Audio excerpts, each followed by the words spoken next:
کہ نبوت کے بعد حضور صلی اللہ علیہ وسلم کے پاس وسائل بہت کم تھے.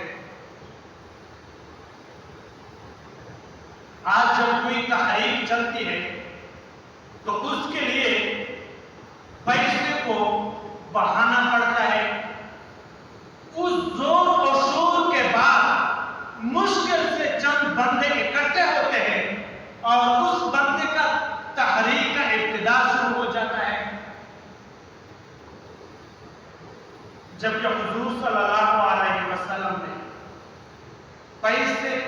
حضور صلی اللہ علیہ وسلم کے پاس وسائل بالکل کم تھے، لیکن اس کے باوجود اس نے ایسے انقلاب برپا کر دیا کہ دنیا اس کی نظیر نہیں لا سکتا. حضور صلی اللہ علیہ وسلم نے صحابہ کرام کو حکم کیا کہ بیت اللہ کے ارد گرد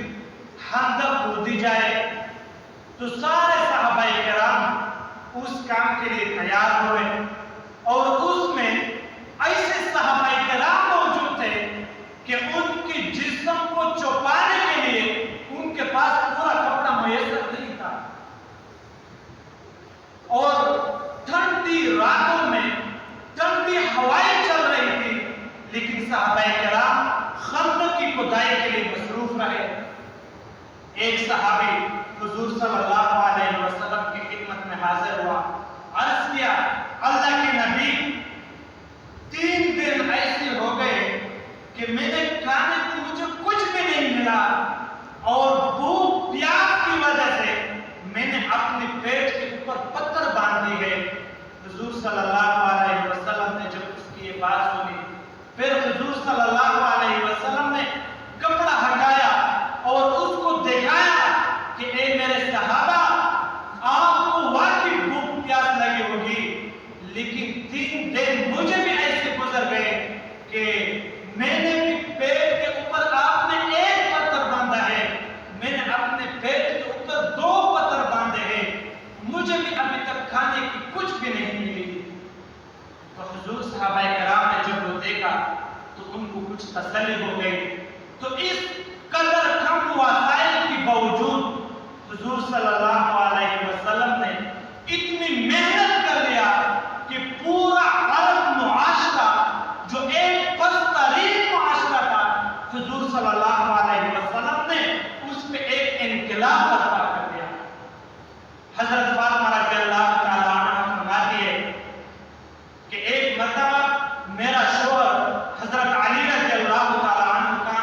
کہیں چلے گئے اور اس نے کچھ مزدوری کی اور اس مزدوری کی بدولت اس نے کچھ جو خریدے اور اس نے جو میرے گھر میں لائے اور میں نے جو کو پیسا اور 4 روٹیاں میں نے بنائی اور ان میں سے 1 روٹی میں نے خود کھائی، 1 روٹی میں نے اپنے شوہر کو دے دی اور 1 روٹی حضرت حسن اور حضرت حسین کی کو دے دیا اور 1 روٹی میرے حصے میں آئی. پھر وہ فرماتے ہیں کہ میں نے روٹی کچھ لقمے میں نے منہ میں لے لیے اور پھر مجھے یاد آیا کہ میرا ابا جان حضرت محمد مصطفیٰ صلی اللہ علیہ وسلم کا پتہ نہیں کہ میرے ابا نے کچھ کھایا ہوگا یا نہیں کھایا ہوگا. فرماتے ہیں کہ میں نے اپنی ایک حصے کی روٹی اپنی چادر کے ساتھ باندھ دیا اور میں اپنے ابا کے حضور پیش ہوا. حضور صلی اللہ علیہ وسلم نے میرے سے پوچھا فاطمہ کیسے آنا ہوا؟ میں نے کہا ابا میرے خاوند نے کچھ کام کیا اور اس کے بدلے میں اس نے کچھ جو خرید دیے تو میں نے 4 روٹیاں بنائی اور جو اپنے حصے میں میری روٹی آئی میں نے کہا کہ آدھا میں